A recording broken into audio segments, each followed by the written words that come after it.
धारचुला भारताच्या शेवटच्या टोकावरचं एक छोटंसं पण मनाला भिडणारं गाव.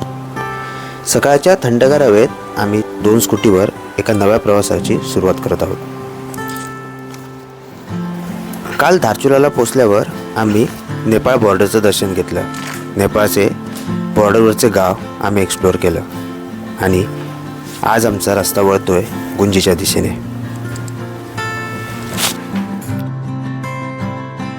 मित्रांनो, पाहू शकता हे नेपाळचं आता सकाळी 7 वाजले आणि तुम्हाला मी इकडं यांची शाळा दाखवतो. कुठं आहे ही बघा. आता थोडं झूम केल्यावर फाटे आहेत, पण हे बघू शकता ही नेपाळची शाळा. इथं हे मुलं मुली खेळत आहेत. ही आहे नेपाळची शाळा. हां, एवढ्याला. आणि आता आपण इंडियाची दाखवूया तुम्हाला. हे असे पर्वत आहेत आणि इंडियाचं स्कूल हे बघा. झूम करतो. हे बघा, इंडियाचं स्कूल. इकडं इंडियाचं स्कूल आणि त्यांची काहीतरी प्रार्थना वगैरे चालू आहे. एकदम झूम केलं तर फाटून जातं आहे. काहीतरी त्यांचं प्रार्थना वगैरे चालू आहे.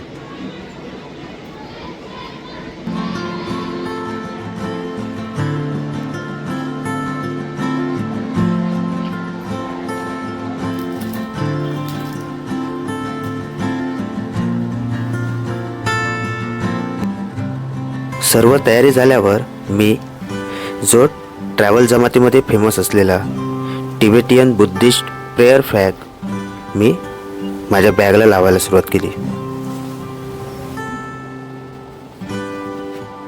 मित्रांनो, नमस्कार पुन्हा एकदा. नमस्कार मित्रांनो. आणि अजून आम्ही या नेपाळच्याच बॉर्डरला आहोत, नेपाळ इंडियाच्या धारचुला विलेजमध्ये. आणि लोकांची ये जा दुकानं वगैरे ओपन होत आहेत आणि आता वाजले जवळपास 8 वाजायला आलेत. थंडी तर नाही आहे, गरमच आहे वातावरण. आणि आज गुंजीला जायचं आहे. सो आपल्याला यांची आता तयारी झाली आहे, माझी पण तयारी झालेली आहे. मी पण एकदम रेडी झालेलो आहे. आता आपल्याला निघायचं आहे, बाईक काढायचं आहे. आणि आज गुंजी किती किलोमीटर आहे? 90 किलोमीटरचा डिस्टन्स. आज म्हणजे आज ह्यावेळी ना ह्या ट्रिपमध्ये जास्त डिस्टन्स कवर करायचं नाही आहे. डिफिकल्टी आहे नो डाऊट, बट जास्त डिस्टन्स नाही. काल पण आम्ही असं 90च्या आसपासच पितोरगडवरून केलेलं आणि आज पण 90 किलोमीटर करायचं आहे. सो बॅग घेऊन आता निघू, बाईक काढू. आणि माझी बॅग पण मस्त स्टिकर बिकर लावला, हे बॅच लावला आहे. हम इन बरंच काय काय लिहिलेलं आहे. हे आपला ते बुद्धिस्ट मॉन्क वगैरे असं त्यांचं काहीतरी वाटतं हे आहे. त्यांची चिन्ह आहे ती त्या रिलिजनमधली. आय थिंक, मला पण एवढं माहीत नाही. सो तेच आहे ना, पक्का तेच आहे ना? नाही तर याला शिवाय बिवाय यायच्या, लोक शिवाय द्यायचे. या सगळ्यांचं मिनिंग असतं. अच्छा, हे म्हणजे फायर. ओके. हे म्हणजे वॉटर, ही एअर आहे. हां, हे ग्रीनरी. हां. आणि येल्लो म्हणजे काहीतरी होतं अजून एक. ते 5th एलिमेंट होतं. 5th element. हां, 5 एलिमेंट आहे. याचे मिनिंग म्हणजे 5 एलिमेंट आहे. ओके. एक वॉटर, एक फायर, एक ग्रास हां. आणि एक अर्थ. ट्रॅव्हलिंगला गेल्यावर मला नेहमी एका गोष्टीचा कंटाळा येतो, तो म्हणजे बॅग वगैरे सर्व सामान बाईकला बांधणं. तर मित्रांनो, आपली मस्तपैकी बॅग पॅकिंग वगैरे सगळं झालेलं आहे. आता फक्त हेल्मेट घालायचं आहे आणि निघायचं आहे.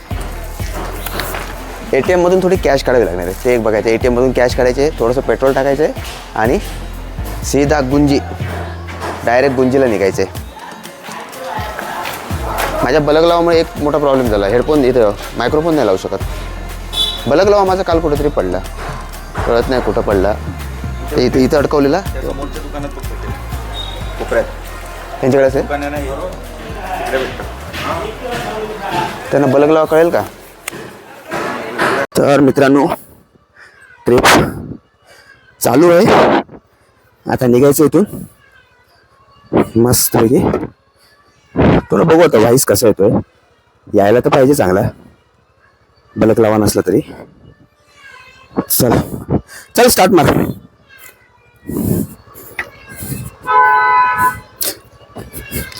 सो मस्त आहे की आपलं सेटलमेंट झालेली आहे. मोबाईल पडला नाही पाहिजे, मोबाईल नाही पडणार. आणि इथून आता निघायचं आहे आपल्याला, लेफ्ट मारायचं आहे, लेफ्ट. सो ट्रिप चालू झालेली आहे आपली. आणि वे टू गुंजी मध्ये 1-2 ब्रेक घ्यायचे, एक पेट्रोल भरायचंय, एक पैसे काढायचे आहेत आणि आपलं हे करायचे, नाश्ता एक ठिकाणी करायचे. सो ते अर्ध्या रस्त्यात बघू. बाकी तर सगळं झालेलं आहे. भाई पाठवून अच्छा हा ऑन मारतोय.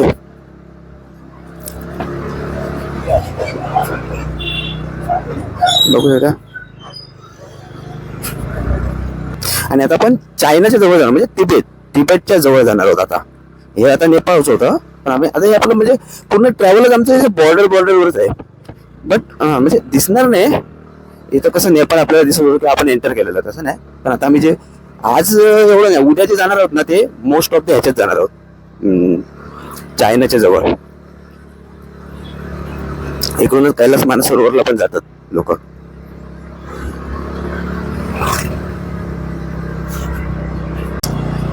नेपाळचं व्हिलेज इथून पण दिसतंय, हे बघू शकता वरून. त्या साईडला नेपाळ आहे आणि हो त्या साईडला नेपाळ होतं. आणि आता हे आपण कच्चा रस्ता आहे इकडं, बरेचसे पॅच खराबच आहेत.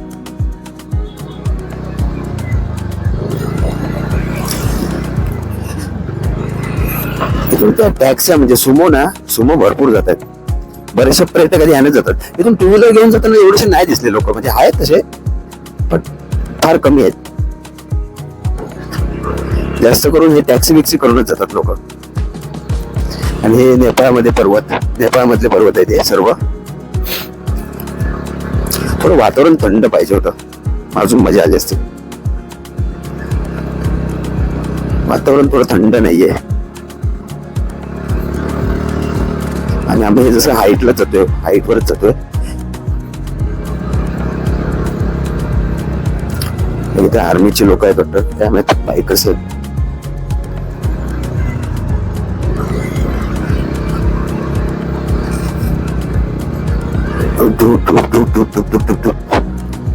इथं असं लँडस्लाईड वगैरे, लँडस्लाईड नाही ऍक्च्युली काम चालू आहे. हा मोबाईलचा कॅमेरा खराब होणार, धुळीनं पुसावा लागणार आहे. ते बघा आपल्याला तिकडे वर चढायचं, इकडं टर्न मारून. हे तरी बघू शकता.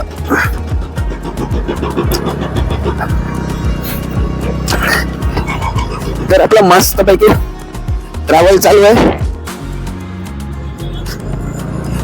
बकऱ्या चालूच आहे तिकडं. इकडे बकरी पालन करतात वाटतं लोक. इकडे बकऱ्या आहेत.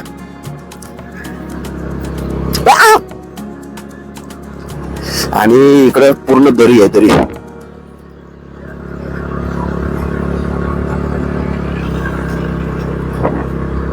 उंच पहाड, पण झाडं नाही तशी. झाडं म्हणजे मध्ये ती उंच झाड आहेत, मध्ये एकदम पहाड एकदम नागडे मध्ये चांगले आहेत पहाड.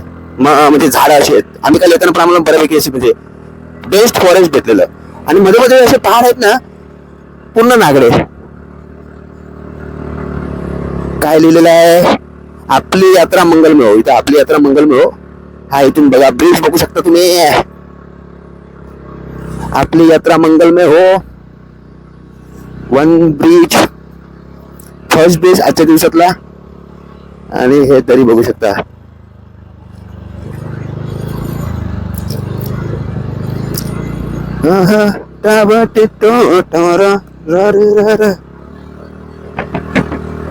Music on the spot.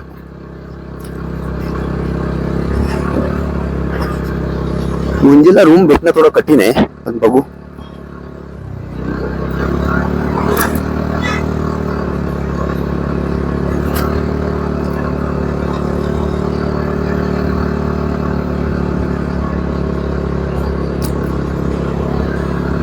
लय मजा येते. थोडा घसा बसलाय माझा, पण कडक मध्ये चालू आहे. इथे बघा मध्ये मध्ये पत्तर बित्तर पडत आहेत, पण लय मजा येते.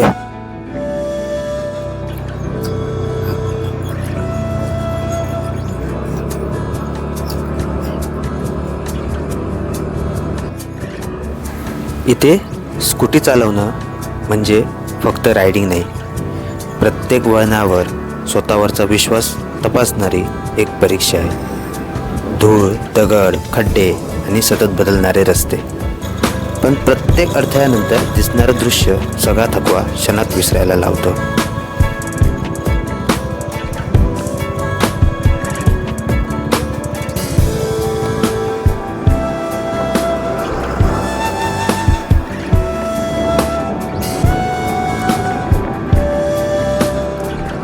आणि आर्मी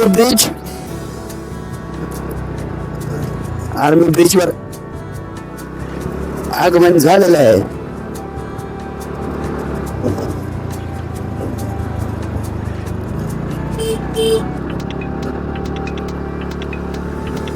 धूळ आलेली आहे, तर कशामुळे काय कळत नाही की लँडस्लाइड झालं की हे गाड्यांची धूळ उडते, कळत नाही.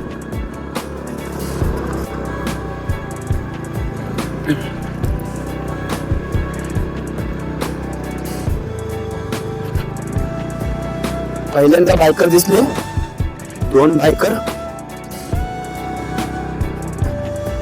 रिटर्न जाताना.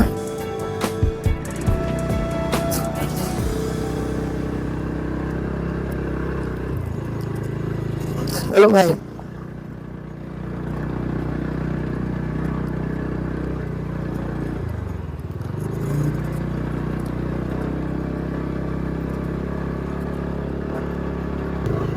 पूर्ण लँडस्लाइडचा इलाका आहे, पूर्ण लँडस्लाइड. खाली इकडं दरी आहे आणि प्रॉपर रोड नाहीये इथं, म्हणजे रात्रीचं तर ट्रॅव्हलिंग करणं डिफिकल्टच आहे.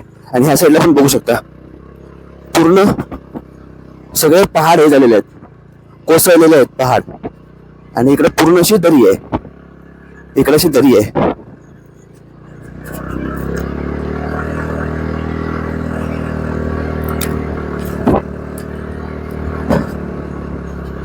आम्ही आताशी किती 10 ते 15 किलोमीटर आले असू, मॅक्स, जास्त नाही.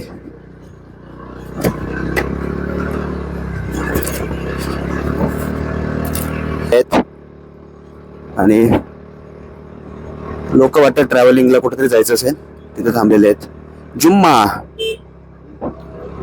जुम्मा लिहिलेलं आहे, जुम्मा. वॉटरफॉल पण तो कुठे आपल्या ह्याच्यावर होतोय, अंगावर कुठे होतो तो वॉटरफॉल? अच्छा, इकडे एक वॉटरफॉल भेटलेला आहे.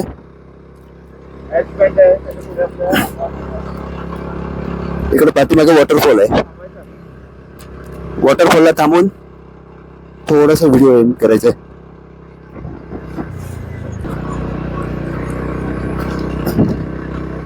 हा बघा वॉटरफॉल, इथून वरून येतोय असा.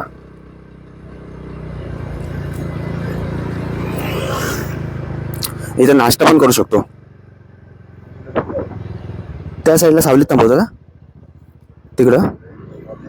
इकडे पण थांबू शकतो, इकडे पण थांबू शकतो. कोक बी इथं नाश्ता पण करू शकतो. आणि वॉटरफॉल. मित्रांनो, तुम्ही जेव्हा धारचुलावरून इकडं ह्याला जाल, गुंजी साईडला जाल ना, इकडून धारचुला, तसं एक ब्रिज लागेल आणि ब्रिजवरून इकडं हा वॉटरफॉल आहे. मस्त एकदम मस्त वॉटरफॉल आहे. पावसात तर अजूनही असेल, पाऊस लागल्यावर. आता मी वॉटरफॉलच्या इकडे जातो.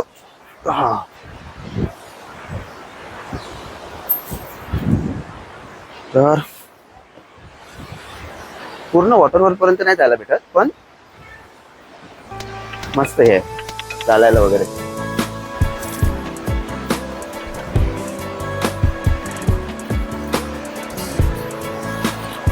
ह्याच वॉटरफॉल मधून पाणी घेतलेलं आहे त्यांनी.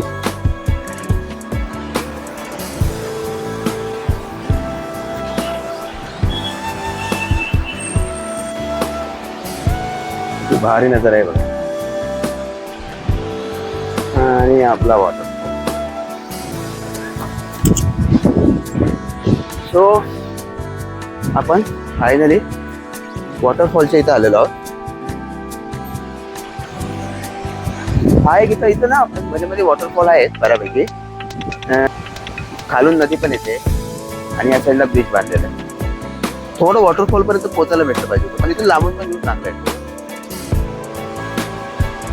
मस्त आणि ब्युटिफुल वॉटरफॉल.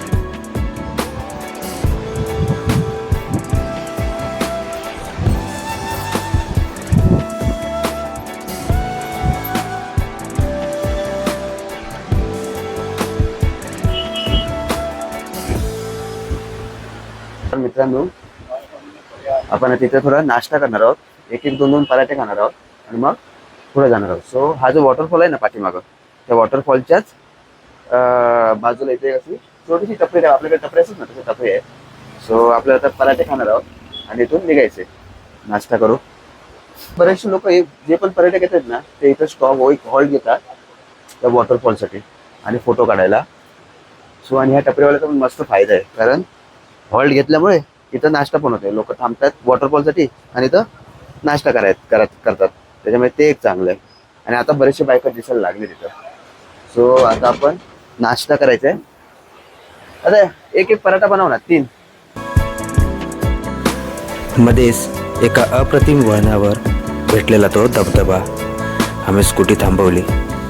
समोर ढगांनी वेढलेले हिमालयाचे डोंगर, खाली पेसाळत वाहणारी नदी आणि आजूबाजूला अशी शांतता की फक्त निसर्गाचा आवाजच ऐकू येत होता.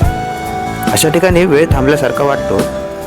कॅमेऱ्यात दृश्य कैद होतं, पण मनात साठवणाऱ्या भावना कोणताच कॅमेरा पकडू शकत नाही.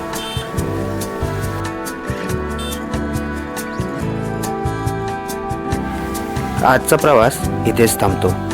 आम्ही अजून गुंजीपर्यंत पोहोचलेलो नाही, पण या रस्त्याने आम्हाला आधीच खूप काही दिलं आहे. धाडस, मैत्री, संयम आणि हिमालयाच्या कुशीतले अविस्मरणीय क्षण. हा फक्त गुंजीकडे जाणारा रस्ता नाही, तर स्वतःला नव्याने भेटण्याचा प्रवास आहे. पुढच्या भागात या रोमांचक प्रवासाचा पुढचा टप्पा पाहूया.